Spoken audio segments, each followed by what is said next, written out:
Սիրելի հայրենակիցներ, ես անկեղծ ասած այսօր ելույթ չէի նախատեսել պարոն Վարդևանյան,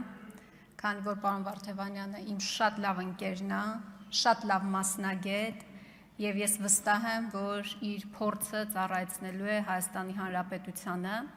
բայց տիկին Մարիա Կարապետյանի վերջին օրերի հետևողականությունը, թույլ տվեք ասել, ինձ համար անհասկանալի. Ինձ թույլ չտվեց չմոտենալ այս ամբիոնին եւ իր մի քանի դիտարկումներին, որոնք ուղղված էին պարոն Վարդևանյանին հարցադրումների տեսքով, չանդրադառնալ։ Տիկին Կարապետյան, ես անկեղծ չեմ կարողանում հասկանալ, թե դուք ինչը չեք կարողանում հասկանալ, որ մի հատ էլ պարոն Վարդևանյանից եք հարցնում։ Ուզում եմ 1000 անգամ պնդեք, ես չեմ զլանա ու 1000 անգամ կգամ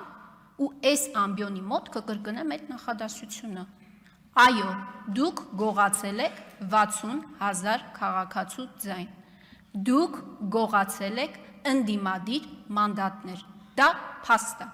Հիմա ուզում եմ հասկանալ, ձեզ համար ինչն է անհասկանալի, որ դուք 3 օր շարունակ այդ թեման շարունակում եք։ Ու այն պայմաններում, երբ որ ձեր քաղաքական միավորի քարոզչական հիմնական ուղեգիծը ամեն ինչ մոռացության մատնելն է։ Դուք երբեմն դեմքի այնպիսի հպարտ արտահայտությամբ եք կանգնում այստեղ ելույթ ունենում, ոնց որ մենք հայրենիք չենք կորցրել, մենք հազարավոր տղաների չենք կորցրել։ Նիկոլ Փաշինյանի բանակցությունների բարձր բանակցության ջիղի շնորհիվ չի, որ հայտնվել ենք այս իրավիճակում։ Դուք մեծ հպարտ եք կանգնում այստեղից խոսում, ոնց որ այդ ամեն ինչը չի եղել, ժողովուրդ, ոչ մի բան չի եղել, սա նորմալ է։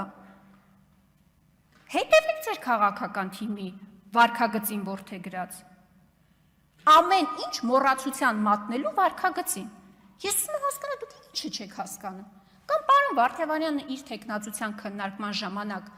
ինչը պետք է ապացուցի։ Եղել են ընտրություններ։ 3 ընտրատեղամասի արդյունքներով ԲՀԿ-ն հաղթահարում էր անցողիկ 4%-ի շեմը։ Կենտրոնական ընտրական հանձնաժողով որոշում է չեղարկել այդ 3 ընտրատեղամասերի քվեարկության արդյունքները։ Բայց կա մի կարևոր բայց, որի մասին նաև Դանիել Յոնիսյանը, եթե չեմ սխալվում, դուք էլ իրեն ճանաչում եք, ՀԿ սեկտորից է եղել։ Ինքն էլ այդ մեջբերում արել եւ բազմաթիվ մարդիկ, այդ թվում նաեւ պարոն Վարդևանյանը։ Սևով սպիտակի վրա գրված է, պետքա վերաքվեարկություն իրականացվեր, չի իրականացվել, որի հետևանքով այսօր 3-րդ ընդդիմադիր ուժ այստեղ ներկայացված չի։ Դուք ի՞նչն եք ուզում այդքան հետևողականորեն հասկանալ, որ չեք կարողանում հասկանալ։ Բայց ամենահետաքրքիրը ձեր հարցադրման երկրորդ մասն էր։ Դուք ասում եք, եթե անգամ այդպիսի բան եղել է, ժողովուրդը ասում է, որ հասնում է։ Դուք, եթե չեմ սխալվում, եվրոպագիտության դոկտոր եք, եթե չեմ սխալվում, մագիստրոս եք։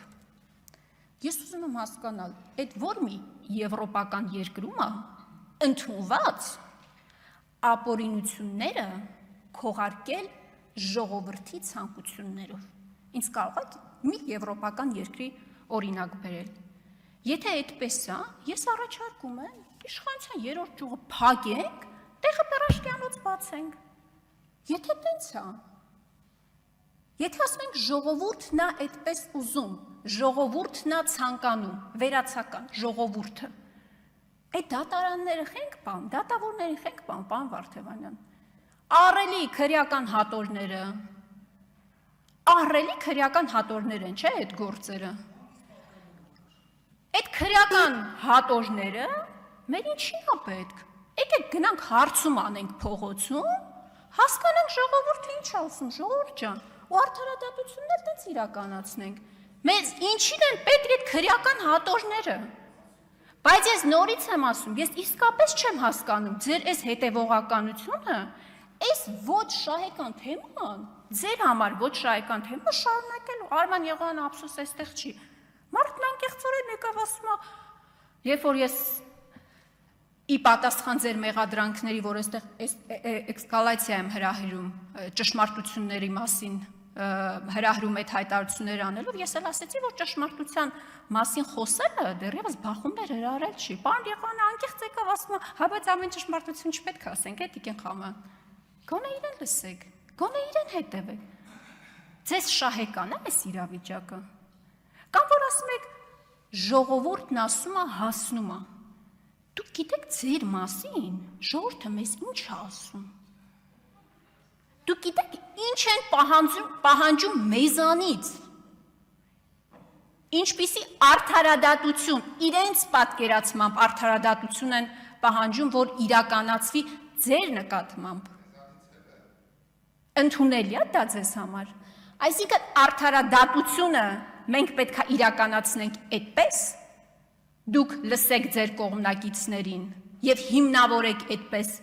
ձեր ապօրինությունները, մենք էլ պետք է լսենք մեր աջակիցներին, բայց մենք գիտեք ամեն անգամ հորդորում է շատ դժվար է մարդկանց զսպել։ Ես ձեզ վստահեցնում եմ, հատկապես 20 թվականի պատերազմից հետո։ Դուք չեք կարող պատկերացնել, մարդիկ ինչ սցենարներ են պատկերացնում իրենց երևակայության մեջ, թե ինչպիսի դատաստան պետքա տեսնեն ձեզ հետ։ Դա ընդունելի է ձեզ համար։ Մի խոսեք Ինձ համար ընդունելի չի։ Ես այդպես չեմ պատկերացնում արդարադատությունը։ Դուք տարիներ շարունակ Տիկին Կարապետյան, Հայաստան, Ադրբեջան երկխոսության, խաղաղության հաստատման, հարաբերությունների կարգավորման օրակարգն եք առաջ մղել ձեր հասարակական գործունեության ՀԿ սեկտորում լինելու ժամանակ։ Հոդվածներ եք գրել։ Ես ուզում եմ հասկանալ մարդու իրավունքներ, մարդու հիմնարար իրավունքներ, մարդու ազատություններ։ Այդ մենակ ադրբեջանցիների մասով է ընդունելի։ Այսինքն դուք պատրաստվում եք ձեր ամբողջ թույլ տվեք ասել գիտակցական կյանքը նվիրել եք կոնֆլիկտի կարգավորմանը, երկու ժողովուրդների միջև հարաբերությունների հաստատմանը, բայց հիմա թշնամանք եք խրախուսում Հայաստանի Հանրապետության ներսում, ընդդիմադիր բևեռների միջև իշխանության եւ ընդդիմության, սա է ձեր պատկերացրած արդարադատությունը։ Չէ, ես անկեղծ զարմացած եմ, ես ձեր ինտելեկտը շատ բարձր եմ գնահատում եւ անկեղծ եմ ասում, ինձ համար շատ տարօրինակ էր ձեր շուրթերից լսել այդ նախադասությունը, որ ժողովուրդն ասում է, դե հասնում է, լուրջ։ Դուք ելույթ ունեք, ես վստահ եմ դրա ժամանակ կանդրադառնաք։ Ժողովուրդն ասելա, որ պետք է Արեգ Մնազ Մանուկյանի դուստրը, օրինակ, զրկված լինի իր մայրիկին տեսնելու հնարավորությունից։ Ձեզանից որևէ մեկը, ԿՊԱ-ական կին պատգամավորներից որևէ մեկը, այդպես էլ չի անդրադառնում այդ հարցին։ Ինչ խնդիր կա, ես անկեղծ ուզում եմ հասկանալ, ո՞րն է խնդիրը։ Իդեպ Արեգնազ Մանուկյանի դուստրը հոգեբանի մոտ է այցելել ու կա համապատասխան եզրակացություն, թե հիմա ինչ վիճակում է ինքը գտնվում։ Իմ գործընկերներից Լևոնը Քոչարյան ճիշտ նշեց, երբ որ Ալեն Սիմոնյանի եղբոր կնոջը կալանքի էին տարել, մենք բոլորս խոսել ենք դրա մասին։ Եվ հետո դուք միայն այն բանից հետո, երբ որ ստացաք Նիկոլ Փաշինյանի համաձայնությունը, ԿՊ-ի կանանցով եւ տղամարդկանցով գուցե նաեւ միջնորդեցիք դատախազին, որ կալանքը փոխվի։ Էտա ձեր պատկերացրած արդարադատությունը։ Դուք պարզապես երկակի ստանդարտներով եք առաջնորդվում։ Ու դուք փորձում եք ամեն ինչ բարթել ժողովուրդն է ուզում ձևակերպման տակ, ֆրանսիացի գրողը լավ ասել, որ պատմության ամենամեծ մեղքերը իրականացվում են ժողովրդի անվան տակ։ Բոլոր բռնապետերը իրենց ապօրինությունները, անօրինականությունները քողարկում են ժողովուրդն է ուզում ձևակերպման տակ։ Շնորհակալ եմ։